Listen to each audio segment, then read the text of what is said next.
It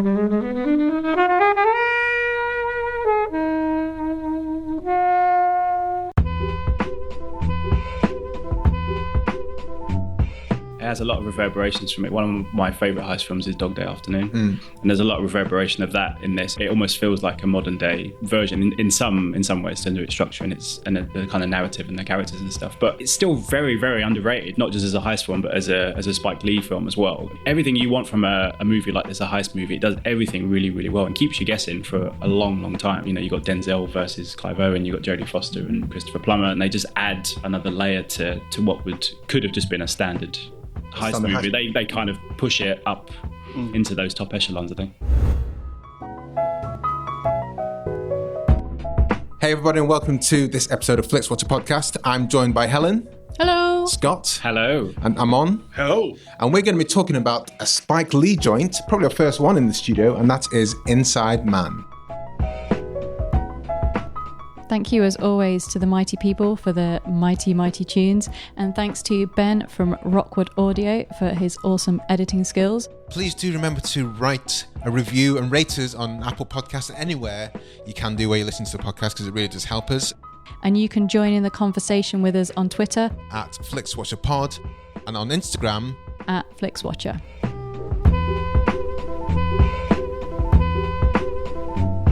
Hello film fans, welcome to this episode of Flixwatcher podcast.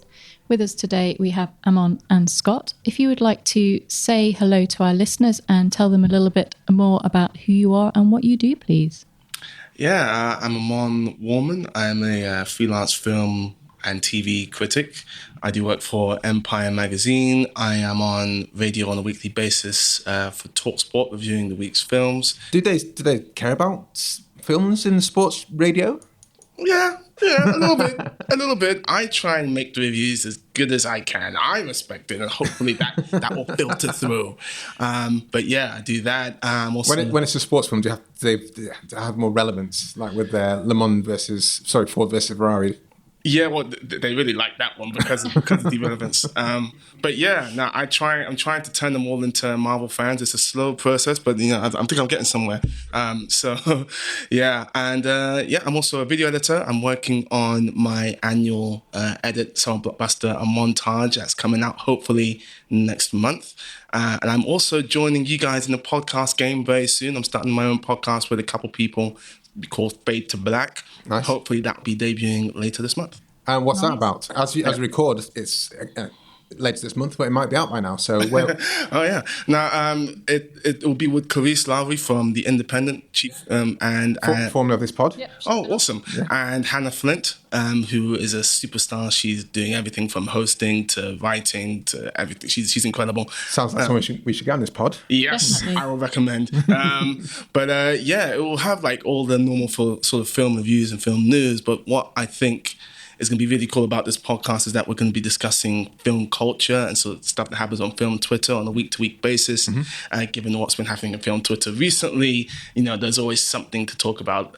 Film Twitter is a very energetic and lively place. It is. And there's not really anybody who's, in my mind, sort of doing that on a weekly basis right now, talking about it with perspective and nuance, because unfortunately, as much as I, enjoy using Twitter sometimes, it's not very good when it comes to nuance. And unfortunately, there's a lot of issues which get discussed there which need nuance and perspective. And hopefully on the Fade to Black podcast, we can bring that. Nice. Well, all the film podcasts are great for me, so I'm looking forward to hearing that. And who are you, good sir? I'm very well. That's why I wasn't invited on the podcast, right? Because I'm not nuanced at all. Let's be honest. Hey, you said it now. Yeah. No, I said it, yeah. So I'm Scott Davis. I am mainly found on red carpets these days for Hey You Guys. I've made that a bit of a niche for myself in the last 2.5 years. Is that a fun thing to do? It's really fun, yeah. Not a lot of people like doing it. The gentleman to my left used to do it for a little while. And I've heard mixed things. You're very good at your job, though, obviously. But Thank you. Yeah, it's quite a specialist... Not a specialist job in that sense, but you have to have a bit of endurance and a bit of patience with it. Yeah, persistence and everything. Yeah, but having done it for 2 years now, I've kind of got it down. And it's strange to think of my life beforehand because it seems so dull and empty. Who would you say has been the best red carpet moment, and then who would you say has been the least Can we just talk about that? There's two really least ones. So there's two. The main one is, and Amon's probably can back me up on this, was Christoph Waltz. Oh, really? Oh, Yeah, okay. he is a chore. Let's put it bluntly. My experience with him was nothing compared to our good friend Stefan Pape's recent interview with him at the Elita Junket last year, which was pretty much went viral, didn't it? But there was really him and Jeremy Irons, who I really like Jeremy Irons. And he came up to me and my lovely cameraman Colin and really didn't want to do any interviews. And he came over and he said, oh, hey, you guys, what's that? And we said, oh, we're like the biggest independent film site in the UK, which we are, aside from, Digital Spy and all the big guns. And he went, oh, it's online. Who's going to watch this then? And proceeded to give like a 3-word answer and then just pissed off. To rub salt into the wounds that Jennifer Lawrence didn't really want to talk to anybody anyway. So yeah, those are the two. The best one, I don't know. There's been quite a few good ones. Taika Waititi at LFF last year was every time really, I've seen really Taika, good. he seems to enjoy being on the red carpet, doesn't he? Yeah. He does, and he's one of those people where it seemed because when you're on the carpets, when they come up, you can hear what people are asking and what they're not asking, and you can get a sense of whether people are happy with what they're being asked or whether it's just generic stuff. But with Taika, I tried to make sure that I asked him a question that he hadn't been asked before, and I did, and that seemed to open him up a bit. So it's a skill. tough. You've got You got to have a skill to it. Yeah, because you can. There's a lot of people out there who are just sent to do generic stuff, but it's because they want like radio clips and stuff like that. Whereas we try and always talk about the movies. We're not very gossipy or anything like that. So I have to try and be on the ball. But a friend of mine from school does red carpet stuff for ITV. Okay. Lucy Cotter. Yeah, I know. Yeah, I know. So I've not seen her for a while though, but it looks like she enjoys it. But I think from the actor's point of view, I think I'd be on the Christoph Waltz side. I'd be like, oh fucking hell, I've got to do this. Maybe the first interview on red carpet, you're kind of like happy, but after being asked the same question twice in a row pisses me off. I mean, Depends on the questions, I think. No, I think it does. It does. I would like to think that were I to be being paid that amount of money, I would suck it up with a big smile on my face. But yeah, the question, especially on red carpets, I think people do, whether it's because they need radio clips or whatever. I think people do don't put in the effort that Scott and others do, and that annoys me because there's a lot of people who would kill to be in the position you are, to be talking to the people you're talking to. Yeah. Put effort into it, and you'll be rewarded for it more often than not. My rule when it comes to interviewing people is 2 things: make them think, make them laugh. If you're doing that, then you're halfway on your way to a good interview. And Scott is very good at it, Stefan is very good at it, and I enjoyed watching those. But there are many people, I've been on red carpet, stood next to people and just been rolling my eyes like, what are you asking? The silly stuff you're asking, I could be, using this time a lot more better. And what do you do? You're getting them annoyed so that when they talk to me, they're already in the pissed off mood. And it just makes it that much harder. I think it depends on the film and the scenario that they're in the sense of if it's a big franchise thing where they've been around the world and UK is like the 7th out of 20 stops, by that time they're kind of out of the, their brains kind of gone to mush. But if it's a film they're really passionate about, like I spoke to Rosamund Pike on Sunday for Radioactive, obviously very, very keen to promote it and everything else. So she's also UK based, yeah. So she wanted to utilise the time to talk about the film, but you get other people who you can just tell aren't either, they're not interested in the film per se, they know it's not very good, or the flip side is, the UK is like the 120th stop they've made around the world, and they're just like, oh, but because it's made by Disney or it's a big franchise or it's Marvel, not saying Marvel specifically, but they've obviously got to a point where it's like, oh, I'm just sick of these questions. So if there are millions in my bank account, that's the other side. I do not care. Yeah. Scott, how you doing, man? Let's have a 5-minute conversation about this right now. I've done it for so long now, I won't ramble on too long, but that I've kind of, people know my face, so it's always nice. The biggest one of them, there was a period over the last 2 or 3 years where I spoke to Florence Pugh about 15 times, and by the sort of 4th or 5th time, I was like, "Oh, hey Florence, how you doing?" She's like, "Oh, you again? Here we go, here we go again." But she's so nice. But you get some people who you're just like, "Oh my god, they remembered who I am." That's pretty cool. Are you going to be there on the Black Widow red carpet to see Florence again? If if it goes ahead with everything that's going on, obviously. But we'll see. But if, I would imagine that will be. Number. We are recording at the time of coronavirus, guys, so I'm not sure how things are going to manifest. But we're not touching. We should point out. We are here to talk about Spike Lee's Inside Man, and Amon, you chose it. I did. So can you tell us, first of all, why you chose it and give us a synopsis in 1 minute or less? Why I chose it. Denzel Washington is my favorite actor of all time. He's worked with Spike Lee a lot, and this is one of the best collaborations in my opinion. Spike Lee, he's known for sort of hard-hitting films, which are very sort of culturally and socially relevant, and this has a touch of that. But in terms of just pure entertainment, I think this is the most purely entertaining film, and I love it for that. In terms of what it's about, Inside Man, when well-organized robbers led by Clive Owen's character sort of take over a Manhattan bank, detectives Frazier and Mitchell, played by Denzel Washington and Chiwetel Ejiofor, they get called in to negotiate. And meanwhile, Christopher Plummer's character, who owns the bank, he pays a fixer, played by Jodie Foster, to sort of protect his interests. I mean, the cast there straight away for me was like, oh, it's got Denzel. I hadn't heard of this. I don't know why it surpassed me. Helen Flinch there. I love Spike Lee, but I'm not a Spike Lee completist. Right. And but that cast, Chewie was early on in his career at that point, but gives a fantastic performance. We don't see enough of Jodie Foster, do we, these days? We had Silence of the Lambs, but that was like ages ago. It wasn't, but we had that in the pod booth, and that's like, she's fucking brilliant, and she's great in the role that she had here as well. But yeah, what do you guys reckon about the cast and how they kind of put it all together? I love the cast. I mean, as I say, Denzel Washington is great, and I think everyone in this movie is really, really good at being menacing without raising their voice. Denzel has made a career out of doing that very, very well. I rewatched The Magnificent Seven, the remake, the other day, and he does that a lot. And it's just like, he can be whispering it in your ear, and if you are on the receiving end of this guy, you want to run. Denzel Washington is really good at that. But every character in this is almost really, really good at doing that. I love... Willem Dafoe you missed. Willem Dafoe. Oh my God, I miss Willem Dafoe. Yeah. Oh, he's just a side character. Yeah. But I mean...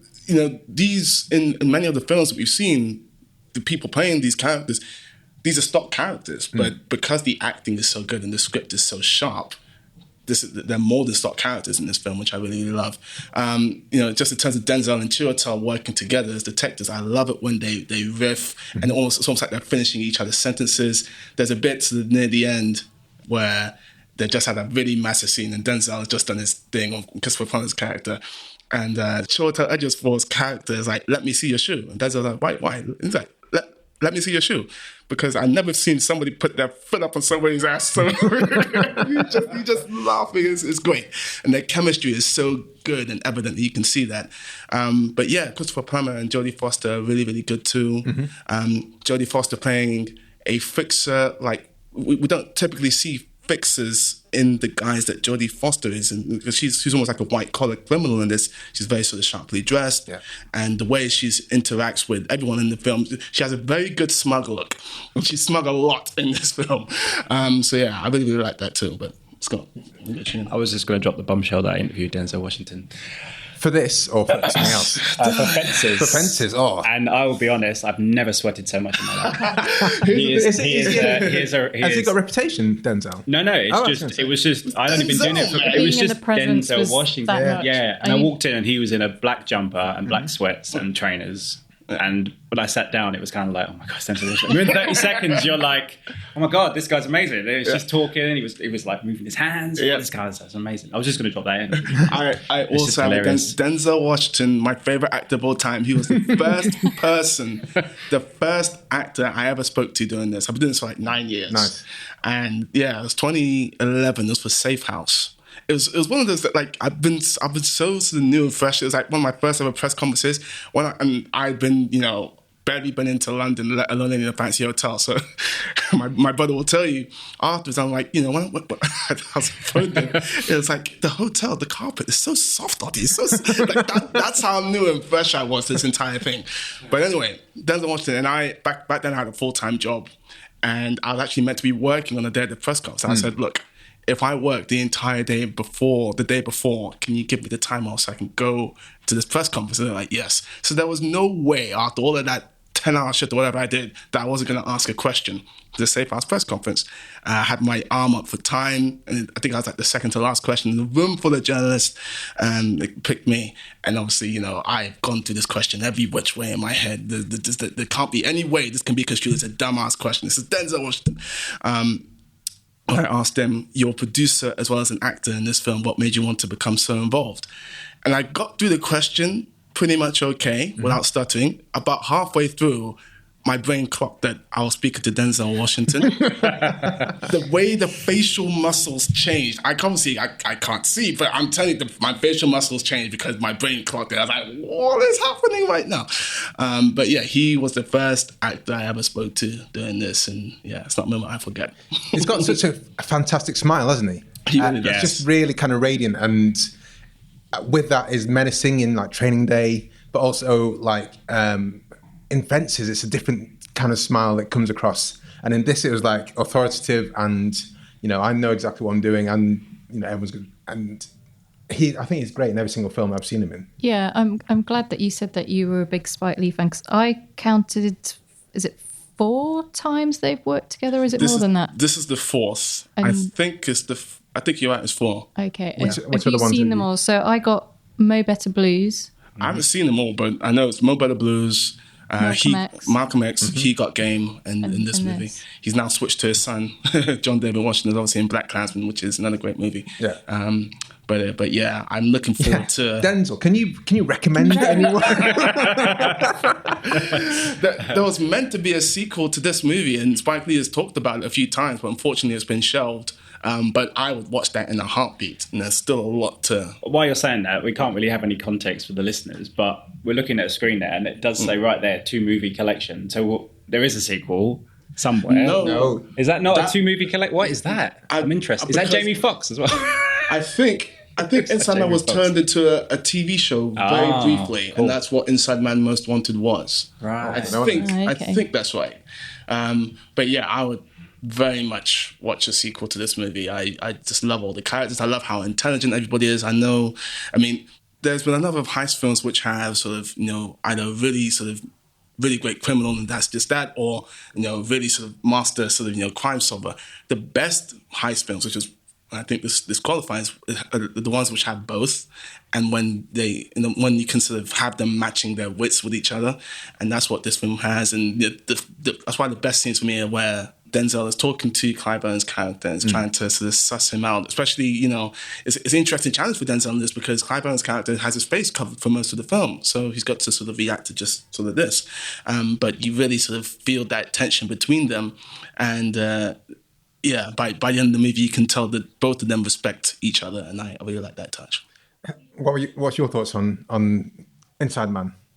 So I love this film. I saw it when it came out at the cinema, and really pleased when you selected it because I thought, I'm really looking forward to watching this again. Watching it again, we've talked a lot about Denzel, but Clive Owen, what happened to him? There was one point where he was in everything, he was in and Curb recently. potentially He's he on was the going to Betfair be. Exchange now. There's those Betfair Exchange adverts, isn't he? Which I don't know if that's. But there's one time, sign, he was the next James Bond. Yeah. And he was in everything. And I honestly thought he was really close to being James Bond. I don't know if he was on the initial list, but around when Inside Man, I think it's the same year or maybe the year before, the year after, he made Closer as well. So there was two big And kind of movies. how long after the Firstborn was that as well? Firstborn was 2002, so this was 4 years after. But this was 2006, which is the same year as Casino Royale. I know he made Shoot 'Em Up in 2007. It was kind of very hot property, and he's good in this. Yeah. I think this is his best Denzel performance. Quarantine. I'm not that big a fan of Clive Owen. Kobe. He's good in Closer. He's good in Closer. Yeah, he's good in Closer. Children of Men. And Children of Men. But I saw it. Does anyone watch Curb Your Enthusiasm? Yeah.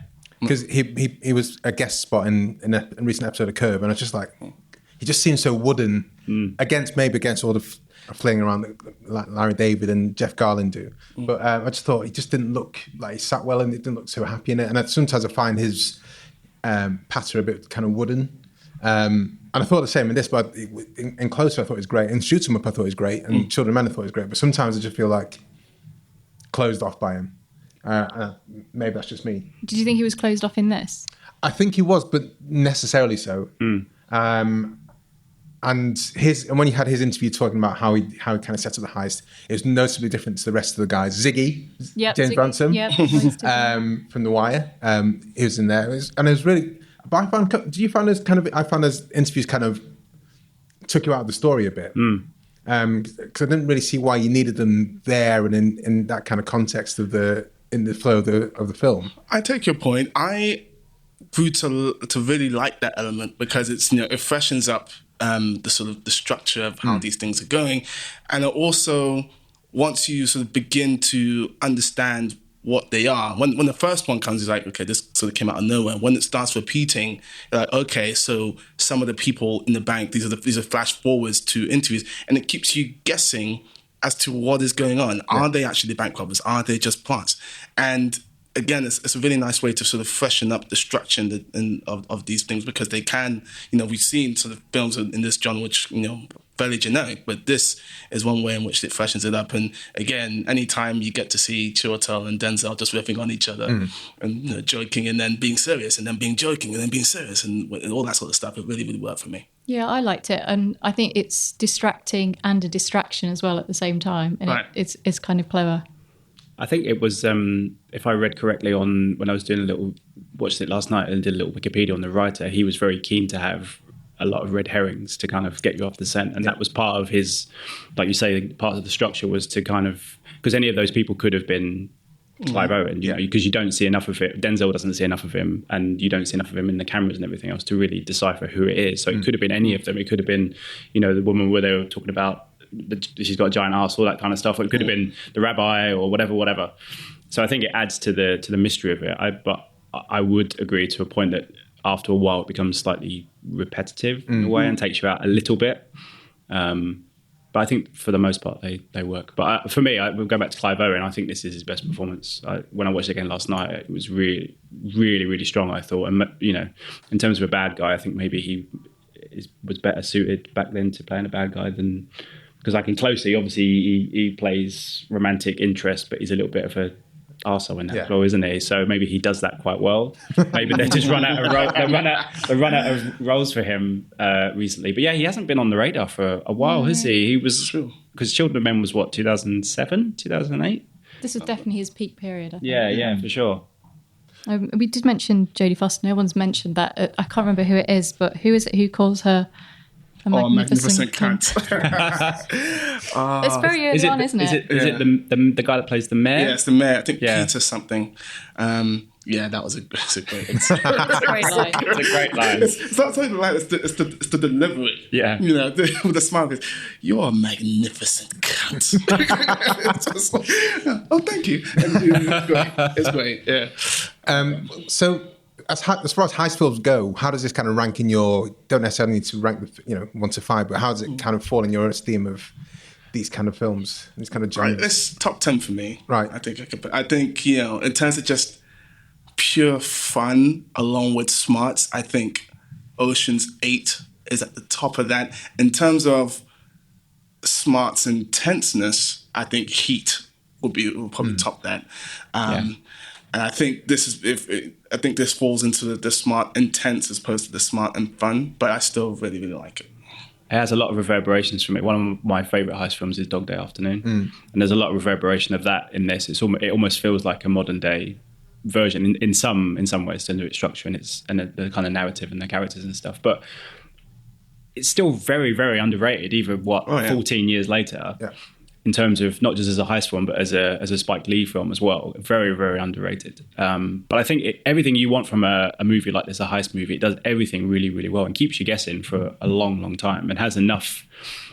I was watching it last night. There's not a lot of, say, action in it, but it's not about that. It's about the kind of the smarts and all the characters being so kind of inviting in terms of what they're about. You got Denzel versus Clive Owen, you got Jodie Foster and Christopher Plummer, and then even like you said about the cast before, Willem Dafoe and Chiwetel playing stock characters, but because the material is so good and because it's Spike Lee, they all want to be involved, and they just add another layer to what could have just been a standard heist movie. They kind of push it up into those top echelons, I think. And when you chose it, when they started, I was like, oh, it's a heist film by Spike Lee. I can't see how this is going to be of any interest to me. But then as the film plays out, it's like the different layers. Like the first time I recognised it was Ziggy, James Ransom, as the character, was when he pulled off the mask and kind of acted like a dissenter as one of the hostages. And then like 5 minutes later, you're like, oh, is he one of the bad guys? And it's things like that. And then the false execution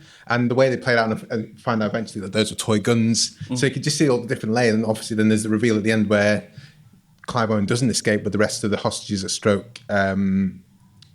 bank robbers, and he's hid in this own cell. They spent all that time making this fake cell for him to hide out for a month, for a week. So I'm just like, oh, well played, guys. I thought that one through. Yeah, I like it. I like what he did there. I think that's very well done. Well done, Spike.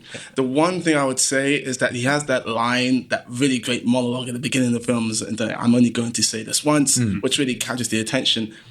He says, I'm only going to say this twice. Yeah. Spike, come on, man. Come on. I mean, that's a very small thing to have a problem with. I really like it because it's not too showy. It's really, really clever, but it doesn't go, hey, look at us, we're being really, really clever. And I remember when this came out and Spike Lee kind of talked a little bit about how it's sort of his post 9/11 film and how it kind of played with racial prejudices, particularly at the start. And I think that's really interesting as well. And rewatching it again, those things kind of really stood out for me. I forget the guy's name now, but he's also in The Life Aquatic. With Steve Zissou? Yes. I don't know who you mean. The actor? The actor. What, who's in this? Yes. Willem Dafoe? No. Oh, no, they're both in it. They both play a character called Vikram, but I can't remember the actor's name. I should have written it down. But I know who you mean. And basically, he gets his turban taken off him. Oh yes, yeah. The big argument about that, and then there's some other things as well. What you were saying about Dog Day Afternoon is there's a character in that who was also in Dog Day Afternoon as well. Oh, there is. Yeah, was it Marjorie, the older woman who's in it? She was also in. Really? Was she the lady who didn't want to strip? Yeah, I think so. Yeah. I think that was her. And also what you say about the action scene at the end. Apparently, there never was any kind of like shootout or action scene, and it was just kind of thrown in at the end because he thought, well, we should probably do that to make it a bit exciting. So there's loads of really interesting stuff that are happening outside of the film as well. I think one thing that I was going to mention was that makes it feel very Spike Lee is the amazing kind of jazzy score. Yes, it's absolutely incredible, and it gives it that kind of that Spike Lee soulfulness. That makes it very different to, because this could have been someone else could have taken this on, an action director who could have just made the heist movie and everything else, but because of Spike Lee, his way of handling the material but then adding his layers in, and one of those, that amazing score, as soon as it starts, which is, it's kind of a strange score because it's very jazzy for what's essentially a big kind of movie. Really adds that Spike Lee touch to it. Spike has used Terence Blanchard in a number of his films before. He used him in Black Klansman. It's interesting.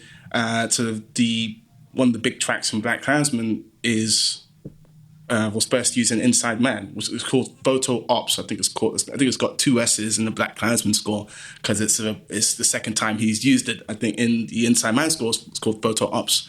Either with 1 S or 1 P. I forget. But yeah, there's different variations of that track all the way through, and it's just one of those things. It's a very good example of how music can be rendered to give you different feelings, because you can make it sound light, you can make it sound frothy, you can make it sound big and operatic, and you get all of those different variations all the way through, and it's really, really great. We're talking about music.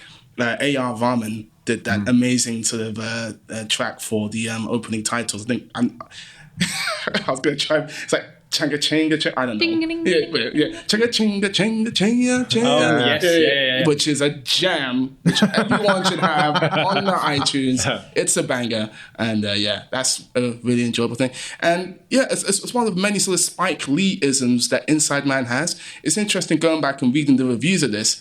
People were just saying this is like, to Spike Lee making sort of a purely sort of mainstream straight movie.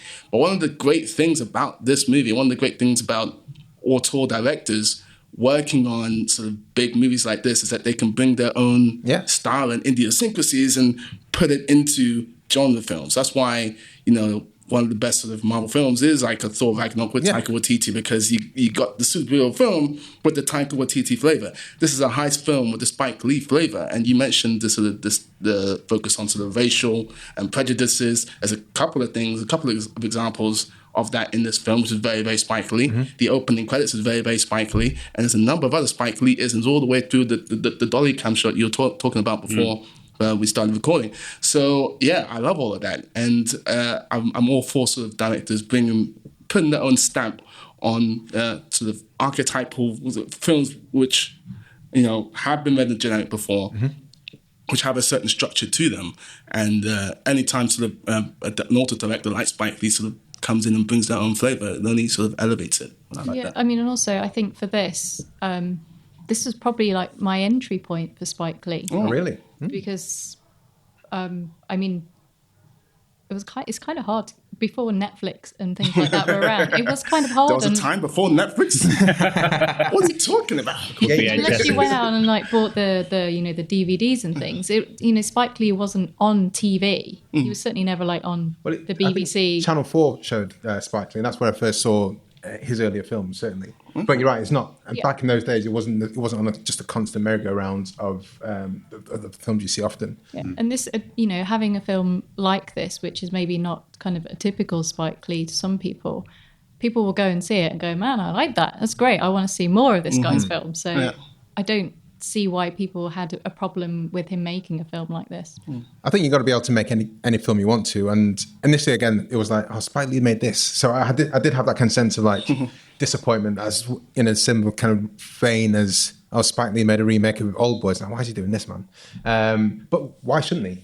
Is the thing. Why shouldn't he make the film that he wants to do? And I say Thor Ragnarok was so glad that Taika Waititi got the chance to make the film that he wants to make, and I'm so good that Edgar Wright didn't get a chance to make his Ant-Man. Do you know what I mean? And the Lego movie guys didn't get the chance to make their version of Solo. You need those. If you're going to get these guys with their kind of vision, you've got to let them do what they want to do with the film and put their stamp on it. And I'm not sure I saw as much of a Spike Lee stamp as I'd like on this, but I'm certainly glad there are definite flourishes there through it. Hello, I'm Sam Pay. And I'm Martin Zoltz-Orstwick. And we are the two hosts of a podcast called Song by Song, where we listen every week to a track by the musical artist Tom Waits. You might know him for his gravelly voice, very nice, his appearance in films, but also his multi-decade spanning career involving blues, jazz, and all sorts of other kinds of experimental music. So we're basically like a book club for Tom Waits, and if that sounds like your cup of tea, you can find us at songbysongpodcast.com or wherever you get podcasts.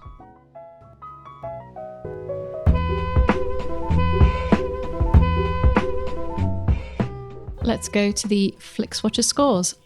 All of our scores are out of 5. You may have decimal places if you wish, and we will start with you, Amon, with the recommendability, please. 5. Seriously? Yeah, that'll be what, like, I picked this film, so I'm gonna go with 5. Okay, where does this kind of rank? We did talk about Spike Lee before coming to scores. Where does this kind of sit in the Spike Lee? It's not really universe, is it? It's a top 5 for me. Right. I put it probably 5th.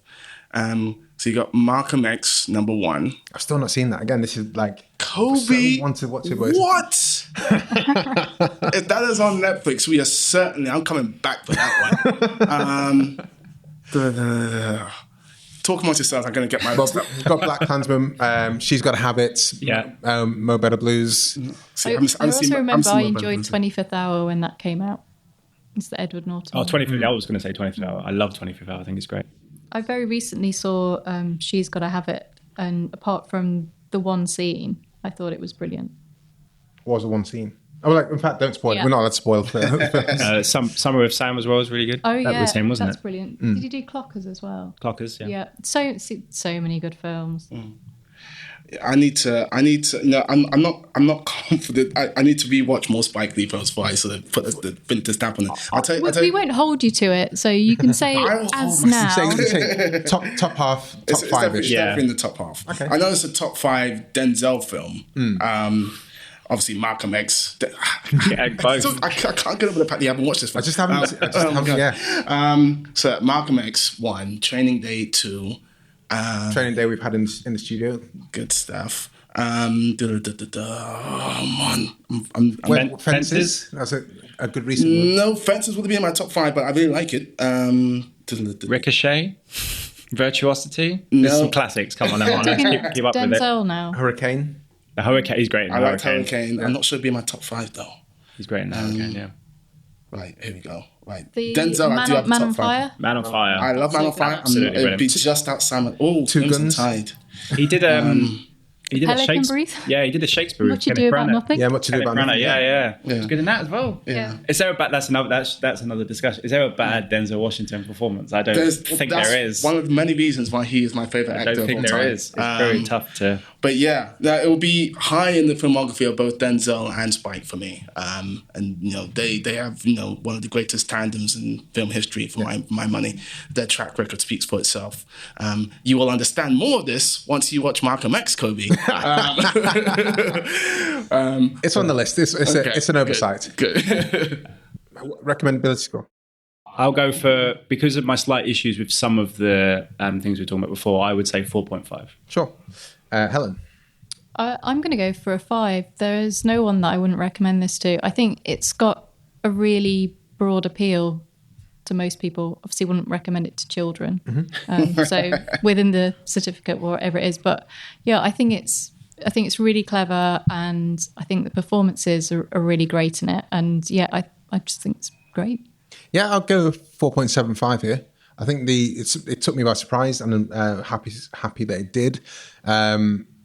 It's not a two guns blazing heist movie where everyone's going to die left, right, and centre. So that might put some people off. They might think, it's a bit slow for them. Yeah. But I think it was great. I'm glad you brought it to the pod booth. Me too. Repeat viewing score, Amon. How many times have you seen this, do you reckon? Not enough. I would go 4. Okay. I'll go 4. I'm glad I sort of, saw this on Netflix and rewatched it again for this pod because I really enjoy it. And I think I have the DVD somewhere.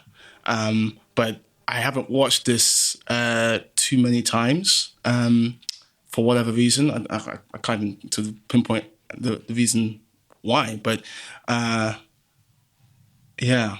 Sorry, that sounds 4. Yeah, I'll go 4 on it. Yeah. Scott. Yeah, I'd agree. I'd say 4 as well. It's not something that I've gone back to a lot, but I have gone back to it myself. And I think people would if they, as you say, if you get over the fact that it's a heist movie, but a smart heist movie. I think, particularly for modern audiences, this is nearly 15 years old now.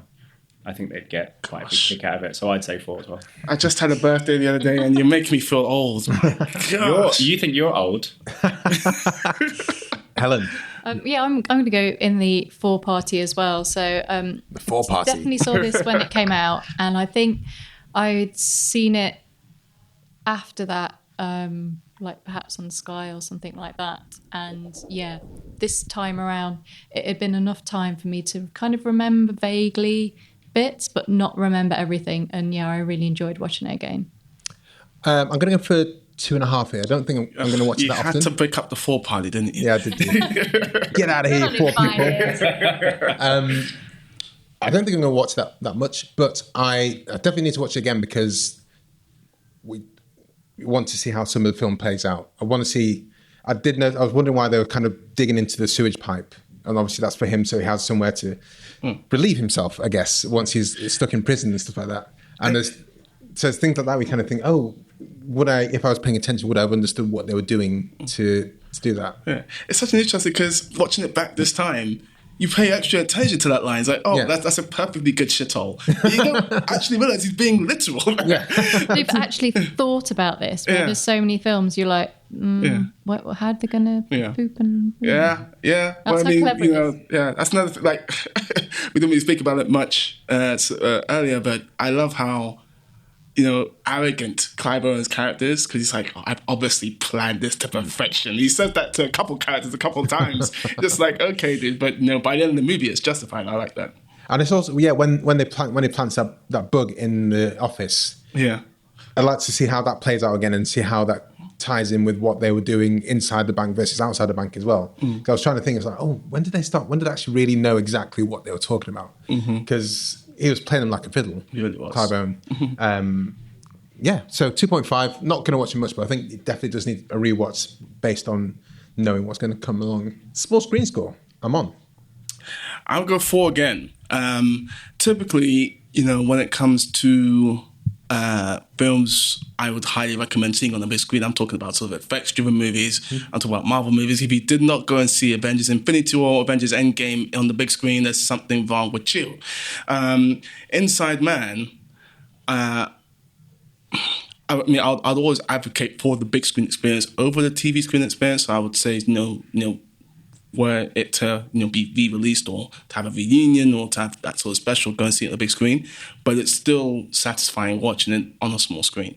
So I would say 4. Scott? I'm going to go for 3.5. I watched it on a small screen yesterday. Okay. And it still works. I think that's because I've seen it before. However, if I'd have watched it on a small screen for the first time, I don't think I would have maybe enjoyed it quite as much. I think you should see it on the big screen. Yeah. I think it's definitely a big screen movie. I think the fact that is it shot in New York? Or yeah. A lot of the locations and everything make it really worthwhile. It's a very physical film as well. It's shot for real, apart from obviously the bank stuff. There were quite a few nice tracking shots. They had the dolly cam. The dolly cam, and then also you had Jodie Foster and Christopher Plummer walking down the river, one of the rivers. Which looked quite cool. Yeah, and there's the opening scene, like you saying, with the music song at the beginning. They follow the van through the streets and everything else. Yeah. I do think it's a really a film to see on the big screen. However, it's not opposed to the small screen. I just think you'd get a little bit more out of it. So I would say 3.5. Helen? Yeah, I'm going to go 4. I did really enjoy seeing it at the cinema. And then really enjoyed watching it at home as well. So again, if you can watch it on a big screen, TV size bigger, but if you can only watch it on your TV, don't watch it on anything smaller than a TV. So I watch it on my iPad. Listen, when you have to watch a lot of films and you're traveling and you're moving house, that's okay. Yeah, it's fine. Is it though, Helen? Is it? Yes. So I'm just come out the other end of moving house. So things were like our TV was flitted across to our new house, so we had nothing to watch TV on. How many inches is your TV? 45. Okay. Yeah, in a small room, so that's fine. Yeah. And then Boyd Hilton's got like an 80-inch TV or something. Yeah, he's got... Yeah. He's just basically got like the screen 8 in Cineworld in Empire Square. Mine's 52. All right, lads. 50 if anyone is wondering. But I am looking to upgrade very soon.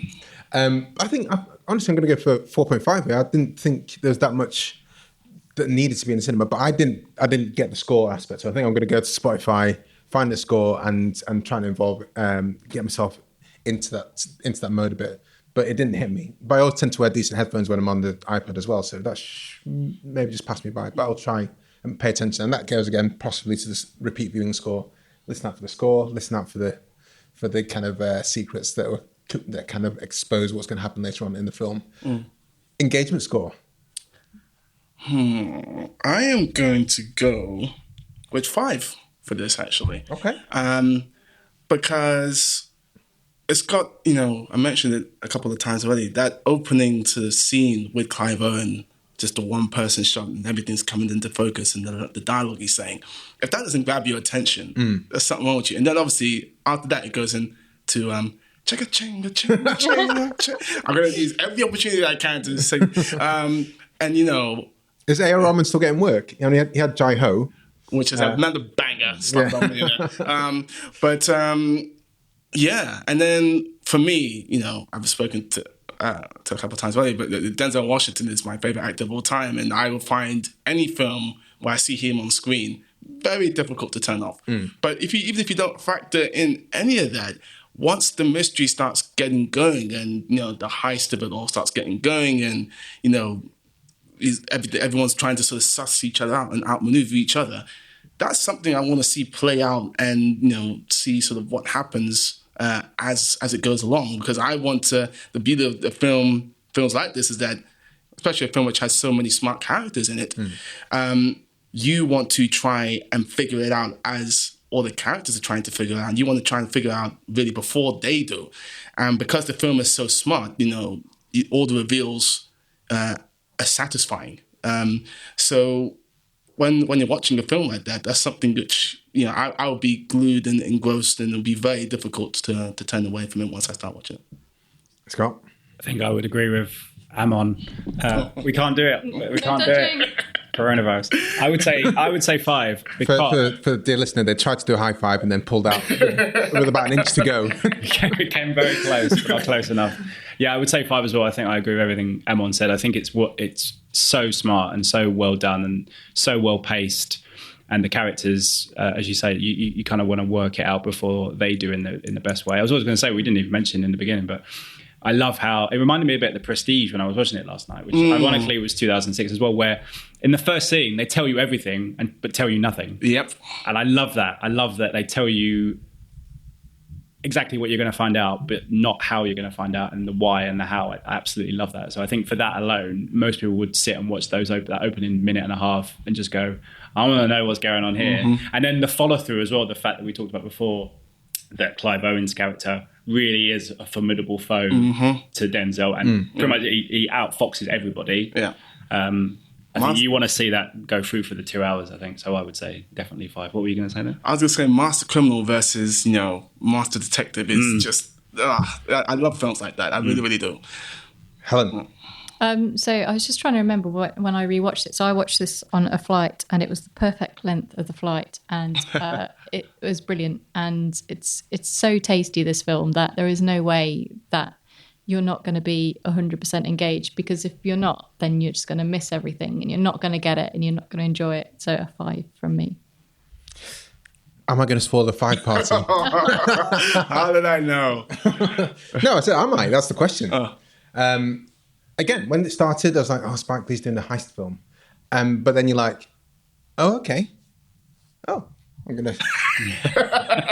Let's just readjust myself here. Let's just readjust, because Spike Lee's doing a heist film. And it just breaks all the conventions that we typically see, and you do have to pay attention. What's Jodie Foster doing in this? What is Christopher Plummer up to? And these are all like side quests and tasks that do get satisfactorily resolved, as well as what's going on in the bank, what's going on with the police, and what's going on with all the other kind of aspects of it. So I'm going to have to give it a 5, because you have to. Yes. Welcome to the 5 party, Kobe. Thank you. Biscuits are just in the corner over there. Are there biscuits? I wasn't offering any biscuits. There's always biscuits. We're in a WeWork. There's biscuits and beer. That gives us an overall score of 4.35938. That's really good, that. Yeah, well above 4. So that's a good standings. And let's go to Twitter. As always, before we record, we put a shout out on Twitter, and in this case, I said we're reviewing Inside Man with A Woman, and Scott Wright's film. Have you seen it? Give us your thoughts for an on-air shout out, and give us a score out of 5. And we had one response. Amon, since you chose a film, do you want to read the response? Yeah, so it's from Christy Andrea Tujagu. Sorry if I'm butchering your name. She gave it 3.5 stars. Saw it at the cinema when it first came out, is what she said. That's not much of a review, but I guess there's a score there. Yep, I mean, there's a score and a description, so yes. But we'll do this for every time we're recording, so do follow us on Twitter and look out for them and send in your reviews, please. Well, yes. Can you sign off, guys, by reminding people where they can find you online, on the internet or wherever, and say sayonara or whichever salutation you want to give? Sure, you can find me on Twitter at Scott Wrights Film, and my Instagram is exactly the same, so it's nice and easy. You can find me on Twitter at A Warmann. You can find me on Instagram at Anonymous23. I like to switch it up because that's cooler. Peace. Is it cooler, or you just it doesn't matter? So, I think that's code for saying that I'm lazy. So we just did a quick recce check, and listeners, you can go on our website, flixwatcher.tv/scoreboard, to find out where the previous films lie in the mix, and you can sort it by film, by the overall score. And this is kind of sitting about top 20-ish, just above American Psycho. Ooh. No, just above Terminator, below American Psycho, as it stands at the moment, which I think is a decent place to sit. Yeah, I can vibe with that. Where did Training Day? I think it beats Training Day, actually. Oh, I'm not Training sure Day. Training Day got 4.268. Still good. I think I'd have Training Day higher, but this is I need to I go would back and look at how you guys rated that. I'm just looking at the list. Went wrong. Well, you can listen. Please do download that episode Go to our and listen feed, to it after this one. type in training day. You can listen to exactly what went wrong in that rescoring period. All right, guys. Thank you very much. Thanks for coming on. Thank you. Bye. Bye-bye. Bye. Enjoyed this episode of Flixwatcher podcast? Why not leave us a 5-star review on iTunes? You can also follow us at FlixWatcherPod on Twitter, and we're at FlixWatcher on Instagram. Thanks as always to the mighty people for their mighty tunes, and Ben from Rockwood Audio for his awesome editing skills. If you're looking to get your podcast edited as sweet as this, get in touch with Ben, and that's Rockwood, ROKK Wood Audio. Tell them Flixwatcher sent you.